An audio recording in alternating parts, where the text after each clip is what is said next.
The massive ships appeared without warning in Earth's solar system. They were sleek and silver, larger than anything humans had ever built.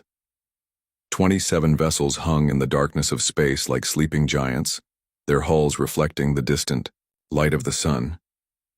Admiral Kethvar stood on the bridge of his flagship, looking at the small blue planet through the viewing screen. His reptilian features showed no emotion as he studied Earth.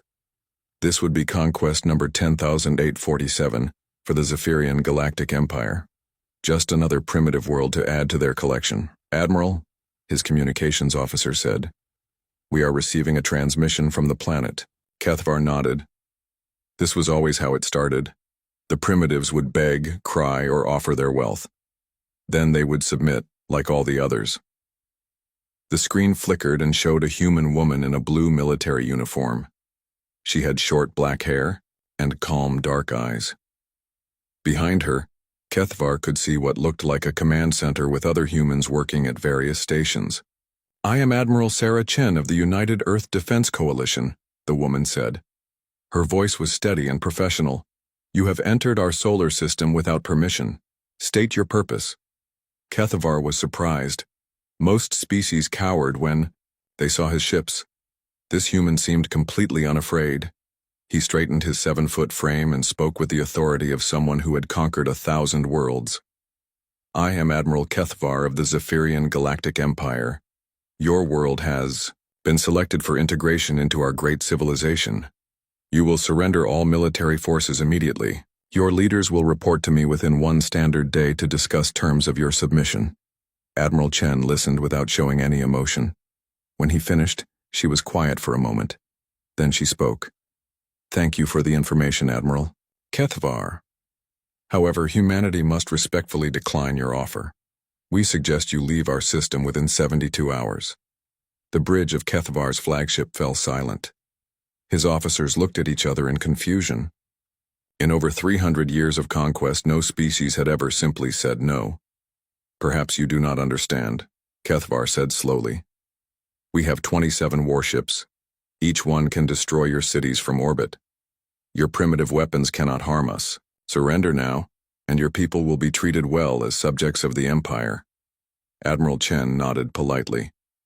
"We understand your position perfectly, Admiral. Our answer remains the same. Please leave our system." Kethvar felt his anger rising. These primitives needed a demonstration of imperial power. He turned to his weapons officer. "Target the large asteroid in their belt, the one designated as Ceres. Destroy it." "Yes, Admiral." A beam of pure energy lanced out from the flagship. The asteroid, nearly 1,000 kilometers wide, simply vanished in a flash of light. The explosion lit up the darkness of space like a brief new star. Kethvar turned back to the screen, expecting to see fear in the human's eyes. Instead, Admiral Chen was speaking quietly to someone off-screen. She looked back at him with the same calm expression. "Admiral, we have noted your demonstration. Please observe ours." 3 points of light suddenly appeared around Kethvar's escort ships. For a moment, nothing seemed to happen. Then the 3 Imperial vessels simply disappeared. No explosion, no flash of light. They were just gone. The bridge erupted in shocked voices. Officers checked their instruments frantically. The 3 ships had been completely destroyed, but the humans had used no weapons that Imperial sensors could detect. Admiral Chen's voice cut through the noise. "Admiral Kethvar, you now have 71 hours and 37 minutes to leave our system. This is your only warning." The transmission ended. Kethvar stared at the blank screen in disbelief. In 3 centuries of conquest, he had never lost a ship to primitive weapons. These humans had just destroyed 3 Imperial warships as easily as swatting insects. "Admiral," his science officer said in a shaky voice, "I'm reading massive energy signatures throughout their system. Whatever destroyed our ships, they have many more of them." Kethvar looked at the blue planet again. It no longer seemed helpless and primitive.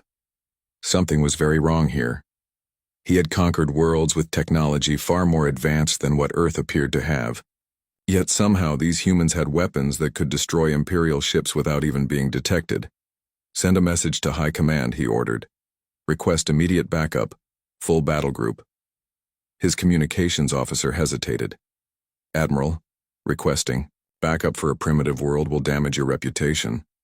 The High Command expects easy conquests. Kethvar looked at the empty space where his 3 escort ships had been. Send the message. While his crew worked frantically to understand what had happened, Admiral Chen sat in her command center deep inside Earth's moon. The facility was massive, built over 30 years in secret. Banks of computers processed information from sensors, scattered throughout the solar system. "Sarah," said General Martinez, walking up to her station. "That was impressive, but you know they'll be back with more ships." Admiral Chen nodded. "Of course they will. We've been preparing for this day for 27 years, ever since we detected their expansion pattern. They think we're just another primitive world to conquer." She turned to look at the tactical display showing the Zephyrian fleet.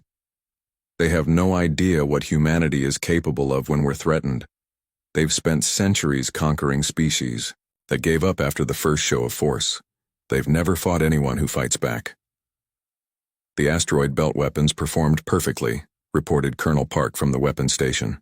"All 17 platforms are ready for the next engagement. Mars orbital defense is at full readiness, and the Luna facility is running at maximum capacity." Admiral Chen smiled grimly. "Good. When they return, they'll bring more ships. They think overwhelming force is the answer to everything. They're about to learn why that's a mistake when fighting humans." She walked to the large viewing window that looked out at Earth. The blue planet hung in space like a jewel, peaceful and beautiful. But beneath that calm surface, billions of humans were preparing for war. Factories worked around the clock producing weapons. Soldiers trained in combat techniques developed specifically for fighting alien invaders. "They want to see what humanity does when threatened," Admiral Chen said quietly. "I think they're about to get their wish." Back on the Zephyrian flagship, Admiral Kethvar received confirmation that his message had been sent. High Command was not pleased, but they were sending reinforcements. A full Imperial battle group would arrive within 10 standard days. As he watched the small blue planet, Kethvar felt something he had not experienced in centuries of conquest. Uncertainty. These humans were different from every other species the Empire had encountered. They showed no fear, and their weapons were unlike anything in Imperial databases. "Admiral," his intelligence officer said, "I've been analyzing the humans' transmission. There was something strange about the background." "What do you mean?" "The facility they were broadcasting from appears to be inside their moon. The construction would require massive industrial capability and decades of work. This suggests long-term planning specifically for military purposes." Kethvar considered this information. Most primitive worlds had no warning before the Empire arrived. But these humans seemed to have been preparing for this moment for a very long time. "Continue monitoring their communications," he ordered. "I want to know everything about these creatures before reinforcements arrive." As his ship drifted in the darkness of space, Admiral Kethvar began to wonder if conquest number 10-8 or 47 would be as easy as all the others. Something told him it would not be. 10 days later, Admiral Kethvar watched as the Imperial reinforcements arrived. 135 warships dropped out of hyperspace in perfect formation. The fleet was massive, 5 times larger than his original force. Surely this would be enough to crush these stubborn humans. Fleet Admiral Drexnor commanded the reinforcements from his enormous battleship. He was older than Kethvar, with more scars on his reptilian hide from centuries of conquest. His reputation for crushing rebellious worlds was legendary throughout the Empire. "Admiral Kethvar," Drexnor's voice boomed through the communication system. "Explain to me how you lost 3 ships to primitives." Kethvar chose his words carefully.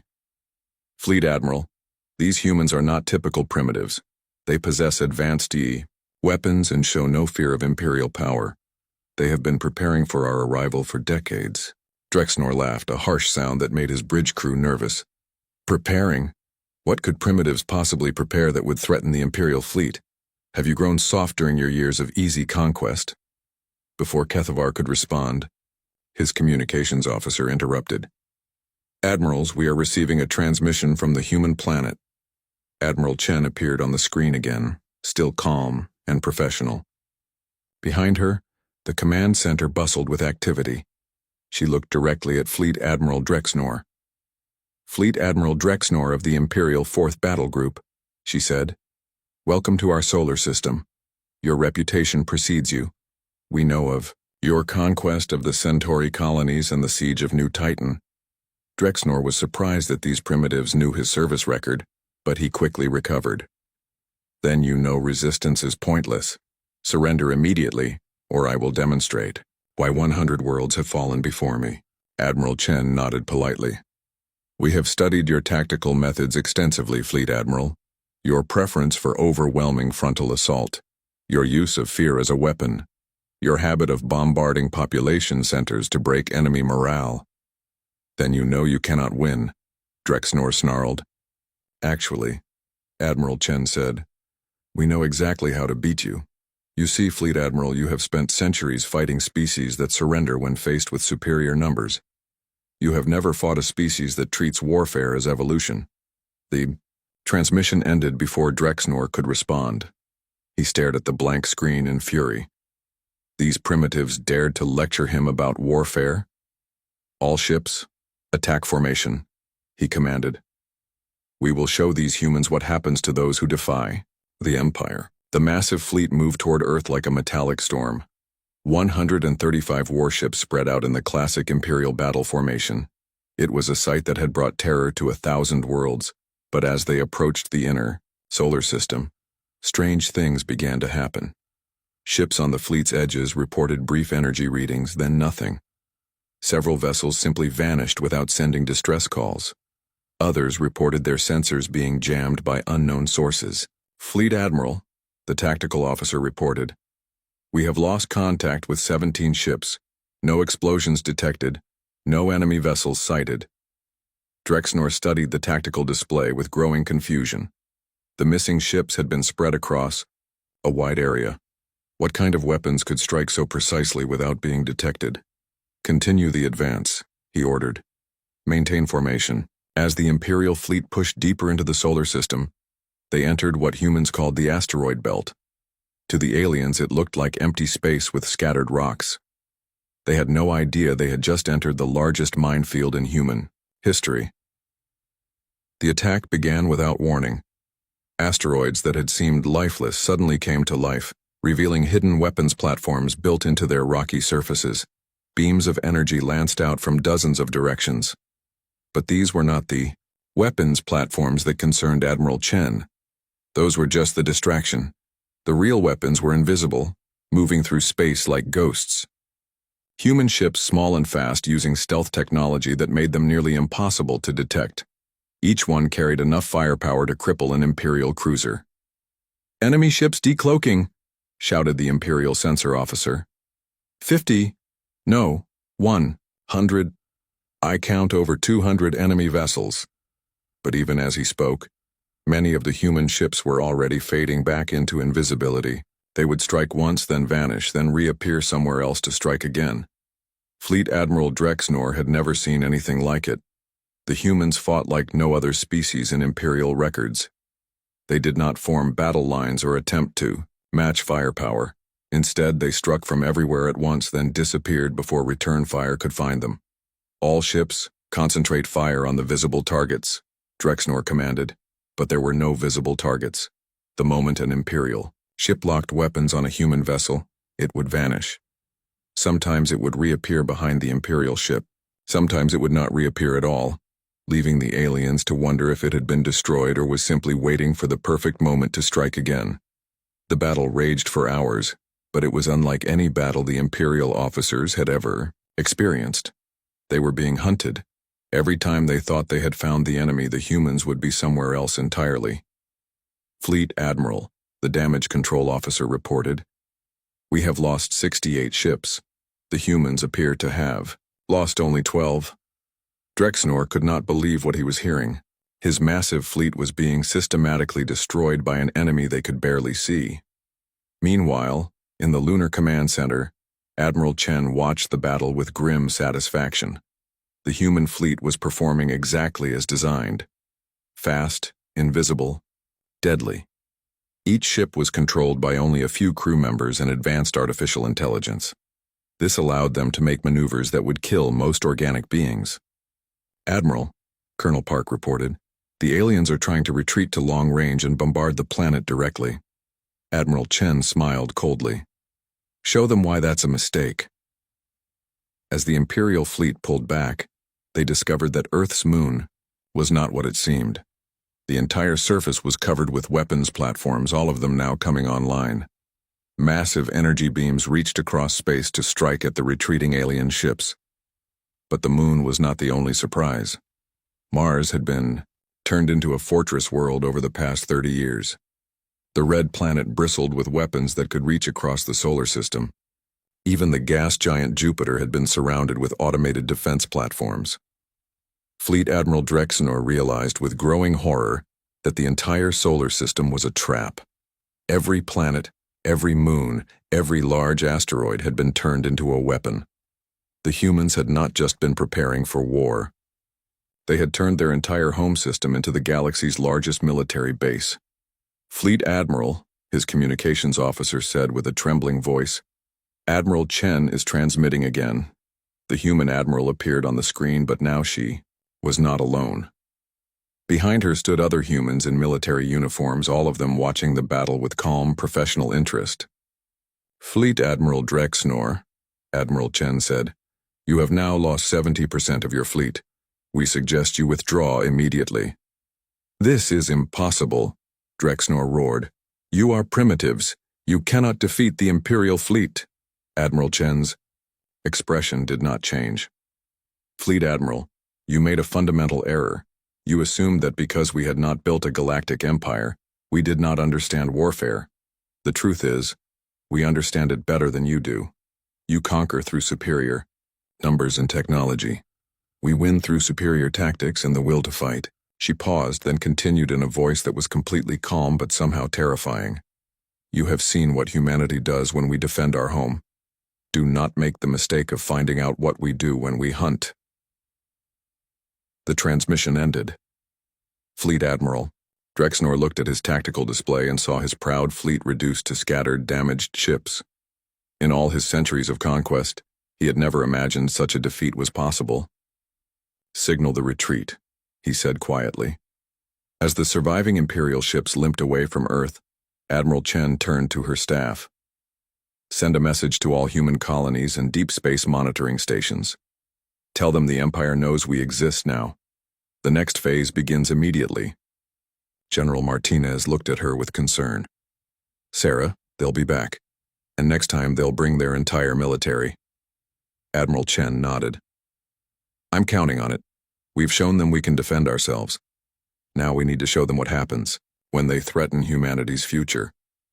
She looked out at the stars beyond Earth's atmosphere. Somewhere out there, the Zephyrian Empire controlled thousands of worlds and trillions of beings. They thought their size made them invincible. They were about to learn why size did not matter when fighting a species that had spent millions of years perfecting the art of bringing down creatures much larger than themselves. News of the defeat spread through Imperial space like wildfire. On 1,000 worlds, subject species whispered in dark corners about the humans who had bloodied the Empire's nose. For the first time in centuries, beings who had given up hope began to dream of freedom again. Emperor Zexthal sat on his crystal throne in the heart of the Imperial capital, reading reports that made his blood run cold. Fleet Admiral Drexenor had limped back to Imperial space with barely 30 ships from his fleet of 135. The humans had not just won, they had made it look easy. "Your Imperial Majesty," his military advisor said carefully, "perhaps we should reconsider our approach to this human world. No species has ever inflicted such casualties on Imperial forces." Emperor Zexathal's eyes blazed with fury. He was 12 feet tall, covered in golden scales, and had ruled the Empire for over 200 years. No primitive world would be allowed to make him look weak. "No," the Emperor said, his voice echoing through the throne room. "If we allow one world to defy us, others will follow. The Empire rules through fear. If that fear is broken, we lose everything." He stood, towering over his advisors. Mobilize. The Grand Fleet. All of it. I want 50,000 ships, not the handful we sent before. Crush these humans completely. Leave nothing alive on their world.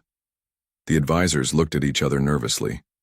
The Grand Fleet had never been used against a single planet. It was the Empire's ultimate weapon, designed to fight wars against entire galactic civilizations.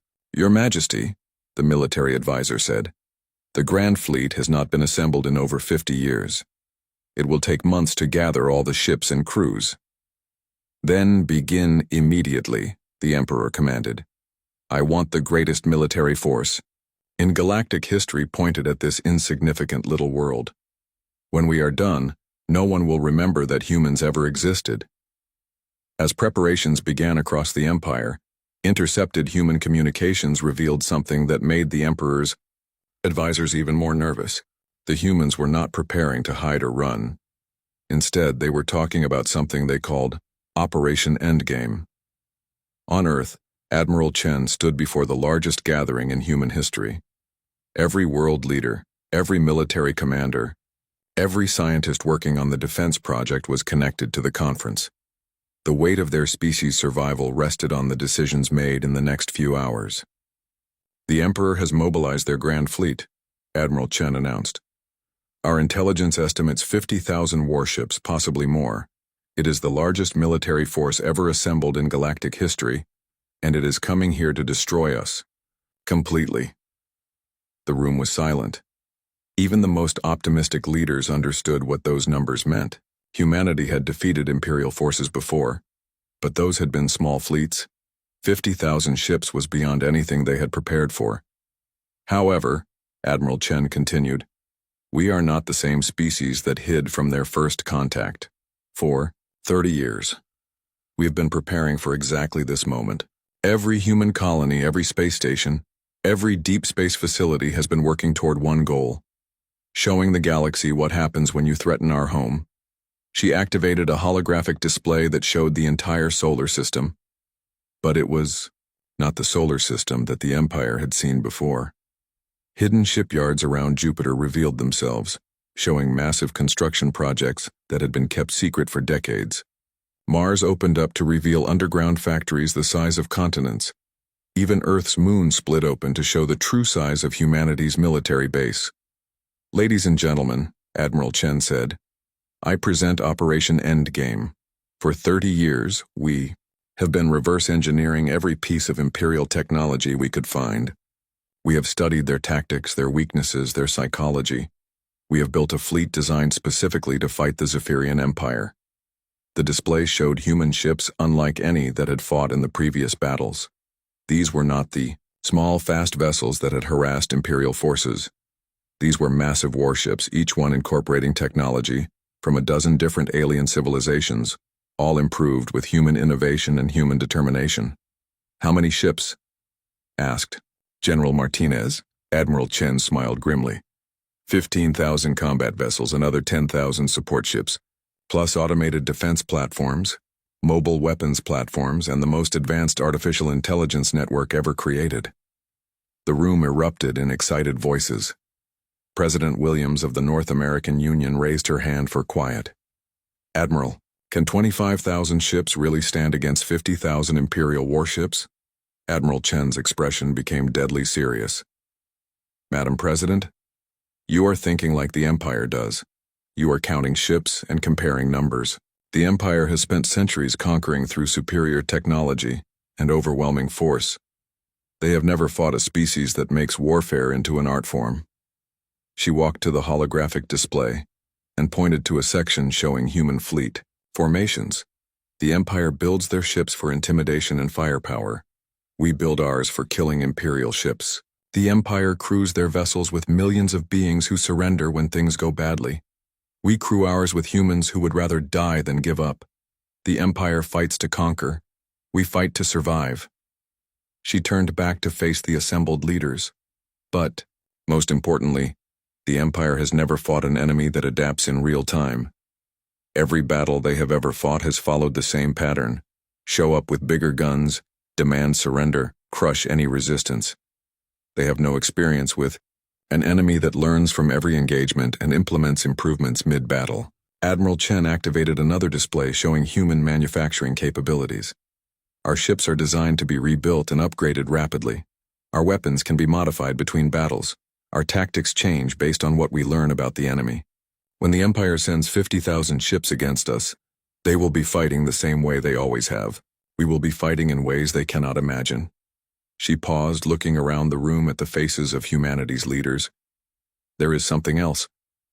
Our psychological warfare division has been studying Imperial communications for years.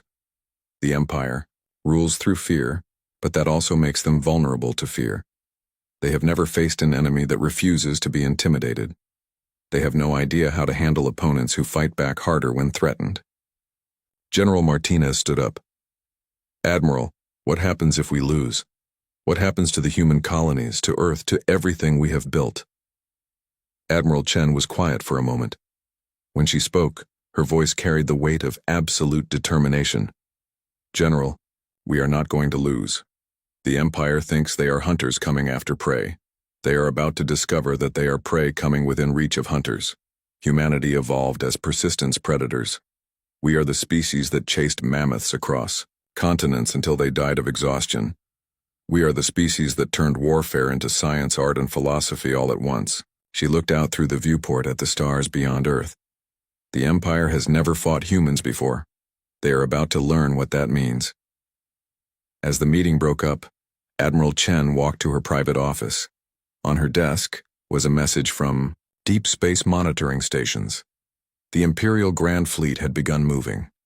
53,000 ships, the largest military force in galactic history, was heading toward Earth. Admiral Chen smiled coldly and opened a communication channel to every human military facility in the solar system. All stations, this is Admiral Chen. Operation Endgame is now active. The Empire wants to see what humanity does when our backs are against the wall. I think it's time we showed them. Across the solar system, human ships began emerging from hidden facilities. Weapons platforms that had been disguised as asteroids came online. Defense networks that had been built in secret began their final preparations. But in her heart, Admiral Chen knew that ships and weapons were not what would win this war. What would win it was something the Empire could not understand and could not fight. The absolute refusal of humanity to give up. The Empire was coming to destroy them. Humanity was waiting to teach them why that was impossible. The Imperial Grand Fleet arrived at the edge of Earth's solar system like a metallic storm cloud. 53,000 warships stretched across space in a formation so large that it took light several minutes to travel from one end to the other. At the center of this massive armada was the Emperor's personal flagship, a vessel the size of a small moon. Emperor Zexathul stood in his command chamber, watching the small blue planet through a viewing screen that showed magnified images from across the fleet. This time, there would be no negotiations, no demonstrations of power. This time, the humans would simply be erased from existence. Your Imperial Majesty, his fleet commander reported. All ships are in position. Long-range sensors show significant human activity throughout their system, but nothing that could threaten a fleet of this size. The Emperor nodded. The humans had surprised them before with their tricks and traps, but no primitive world could stand against the combined might of the entire Imperial military. Begin the advance, he commanded. Destroy everything in this system. I want every planet, every moon, every asteroid reduced to dust. Leave nothing that could harbor human life. The massive fleet began moving toward Earth in perfect formation. It was a sight that had never been seen before in galactic history. The combined military power of an empire that controlled half the galaxy, all focused on destroying one small world. But as they moved deeper into the solar system, Admiral Chen watched their approach from her command center inside Earth's moon. Around her, thousands of human officers worked at stations that controlled the most advanced military network ever created. She had spent 30 years preparing for this moment. Admiral, Colonel Park reported, the Imperial fleet is maintaining standard formation. They are not attempting to adapt their approach based on our previous engagements. Admiral Chen nodded. This was exactly what she had expected. The Empire had won every battle for centuries using overwhelming force. They had no experience with enemies who forced them to change their tactics. "All ships, this is Admiral Chen," she announced over the Fleet Communication Network. "The Empire has brought everything they have to destroy us. They think their numbers make them invincible. Today we show them why humans never give up." Throughout the solar system, human ships began moving into position. But these were not the same vessels that had fought in the previous battles. These were warships built specifically to kill Imperial vessels, incorporating 30 years of study into alien technology and weaknesses. The first engagement began at the outer edge of the asteroid belt. Imperial ships detected what appeared to be a small human fleet and moved to destroy it. But as they closed in, the human ships began to change. Modular sections detached and recombined in different configurations. Single ships became multiple smaller vessels. Large vessels combined to form massive weapons platforms.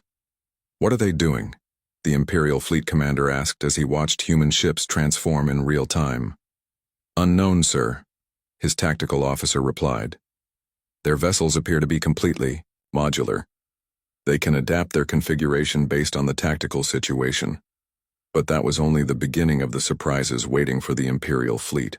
As the battle developed, they discovered that human ships fought in ways that violated every rule of space warfare.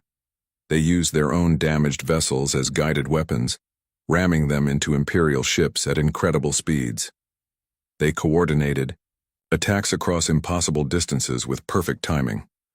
Most disturbing of all, they seemed to have no concept of acceptable losses. "Sir," the Imperial Damage Control Officer reported, "the humans are not attempting to preserve their ships or crews.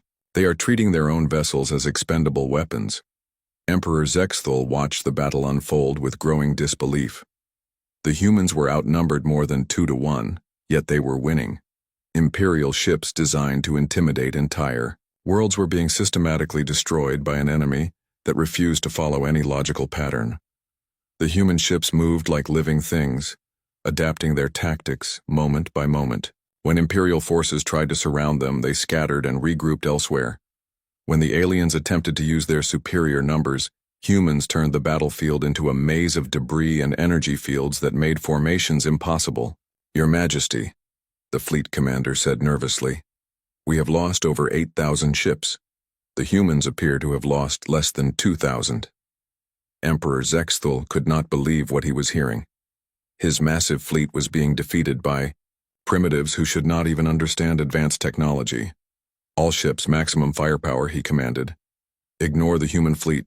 Target their planet directly." But as the Imperial ships tried to push through to Earth, they encountered something that made their previous battles seem simple. The entire inner solar system had been turned into a fortress. Every planet, every moon, every large asteroid was armed with weapons that could reach across space to strike at attacking ships. Earth's moon opened up to reveal the largest military base in human history. Mars split apart to show underground factories that had been building weapons for decades. Even Venus, hidden behind its thick clouds, was revealed to be covered with automated defense platforms. "Impossible," Emperor Zexthul whispered as he watched the display. "They have turned their entire star system into a weapon." The battle reached its climax as the Imperial fleet found itself trapped in the inner system. Behind them, human ships harassed their rear formations. Ahead of them, every celestial body bristled with weapons, and all around them, smaller human vessels appeared and disappeared like ghosts, striking without warning and vanishing before return fire could find them. Admiral Chen coordinated the battle from her lunar command center, watching as 30 years of preparation came together in perfect harmony.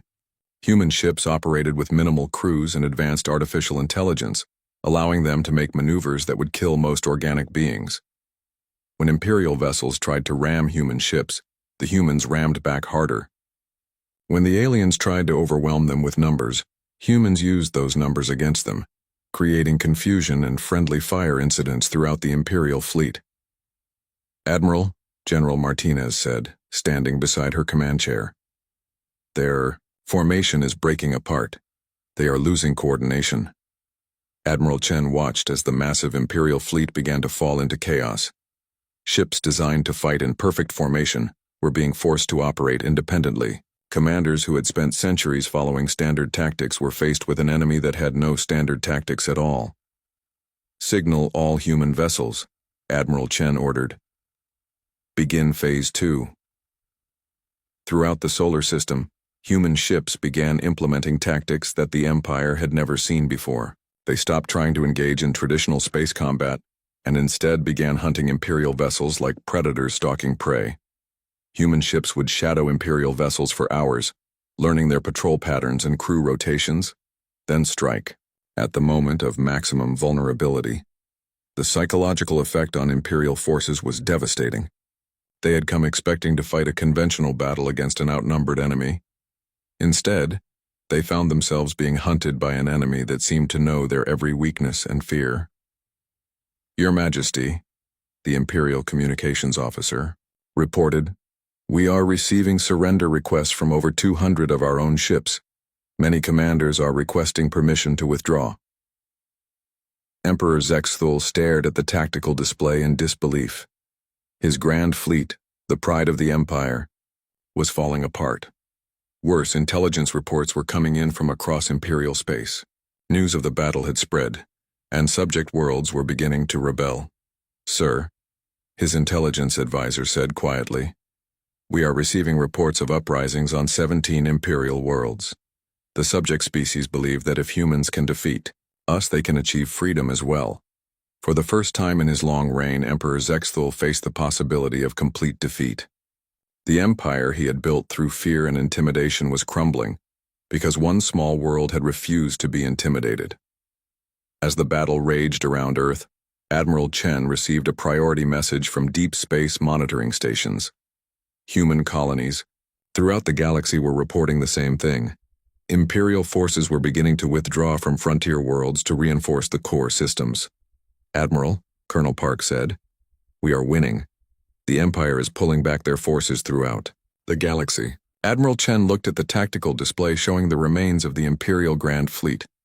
Less than 15,000 ships remained operational, and many of those were badly damaged. The largest military force in galactic history had been broken by human determination and human ingenuity. But she knew the real victory was not just military. For the first time in centuries, species throughout the galaxy were seeing that the Empire could be defeated. The psychological foundation of Imperial rule was cracking. "Open a channel to the Imperial flagship," she ordered. Emperor Zexthul's image appeared on the screen, his golden scales dulled with defeat. "Emperor," Admiral Chen said, "your Grand Fleet is defeated. You have a choice. Withdraw now, or watch it be destroyed completely." The Emperor looked at her with eyes full of rage and disbelief. "This is impossible," he said. "You are primitives. You cannot defeat the Empire."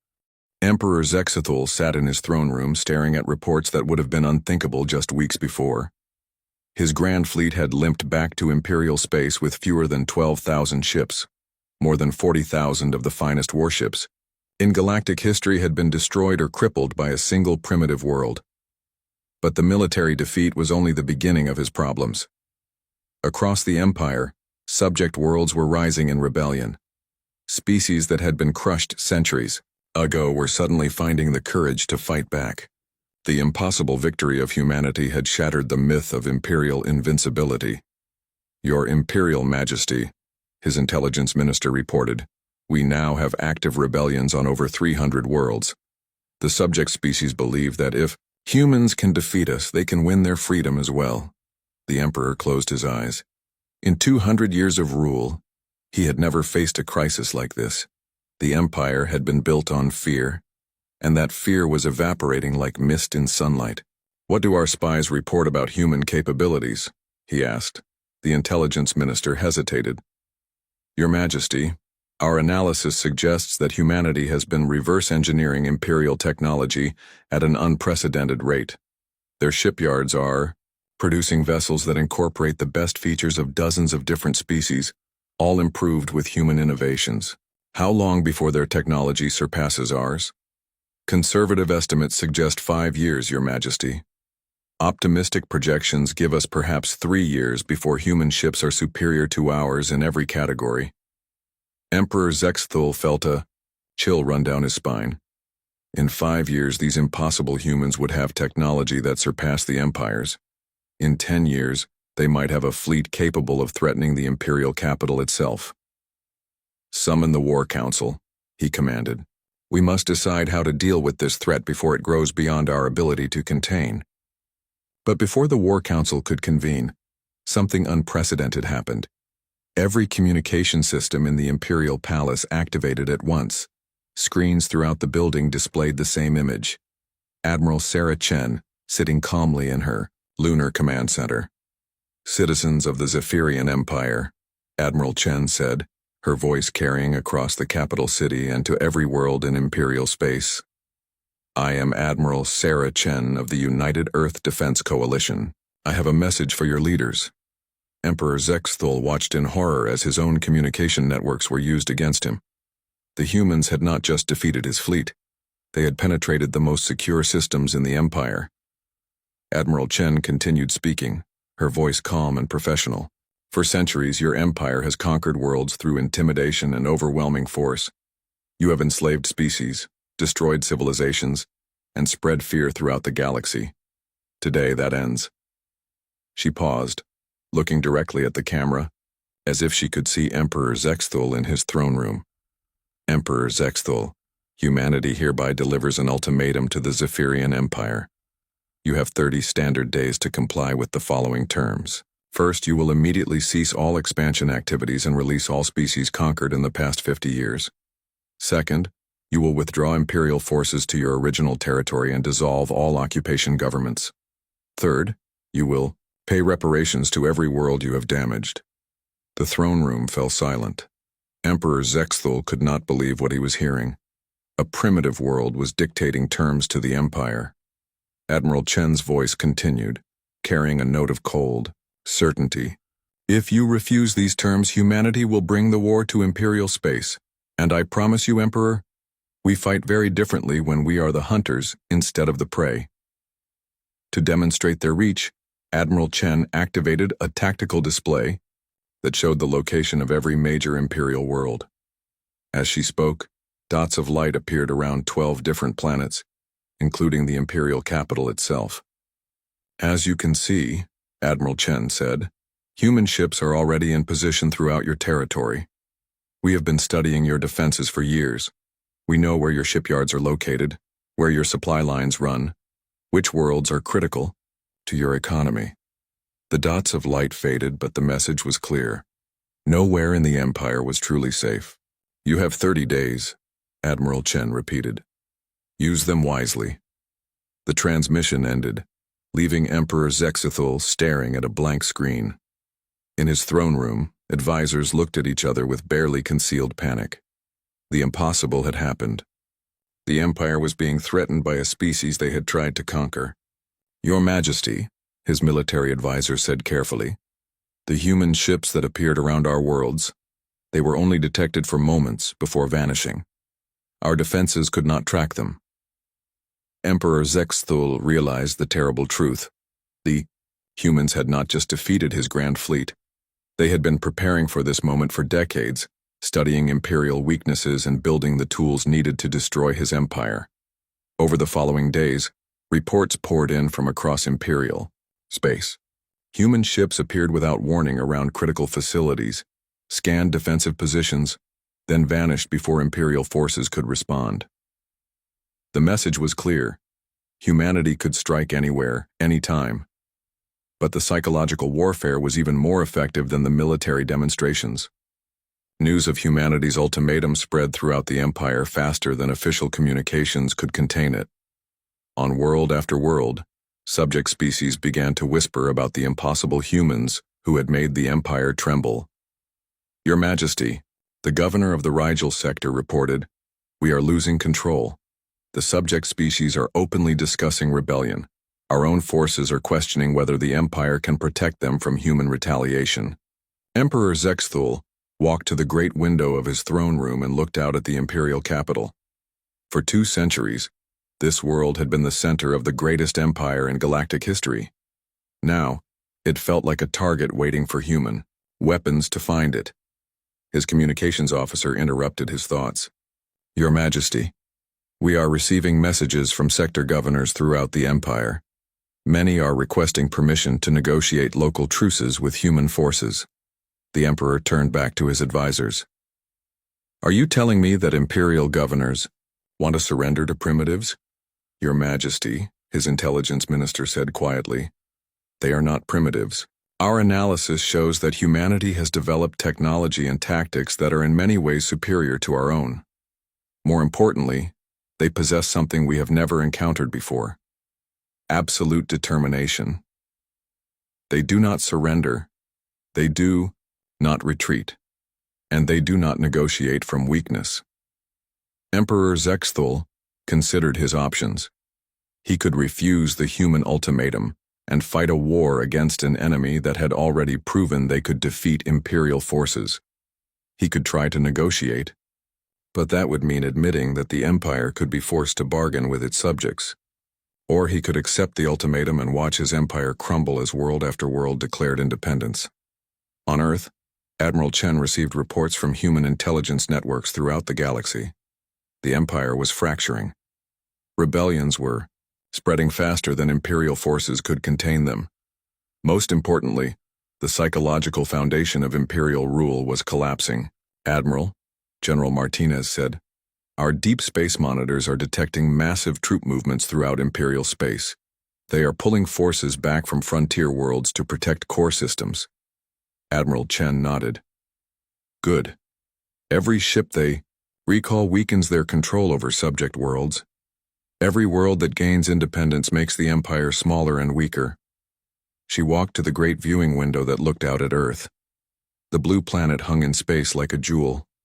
Beautiful and peaceful, but Admiral Chen knew that humanity had changed forever. They were no longer a single-world species hiding in their corner of the galaxy. They had become something that the Empire had never faced before, a species that refused to be conquered. Colonel Park, she said, what is the status of our deep strike capabilities? All long-range fleets are in position, Admiral. We can hit any target in Imperial space within 72 hours of receiving orders. Admiral Chen smiled grimly. The Empire had 25 days left to comply with humanity's ultimatum. If they refused, they would learn what humans did when they went hunting. Emperor Zexthul made his decision on the 29th day. In a message broadcast throughout the Empire, he announced that the Zephyrian Empire would comply with human demands. Imperial forces would withdraw from recently conquered worlds. Reparations would be paid. The age of unlimited expansion was over. But Admiral Chen knew that the real victory was not the Emperor's surrender.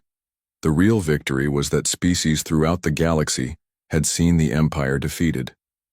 They had seen that even the greatest military force in galactic history could be beaten by determination, ingenuity, and the absolute refusal to give up. As she watched reports of celebrations on newly freed worlds, Admiral Chen allowed herself a moment of satisfaction. Humanity had not just defended their home. They had changed the balance of power in the galaxy forever. The Empire had learned what happened when they threatened humanity. Now the galaxy would see what happened when humans decided to hunt.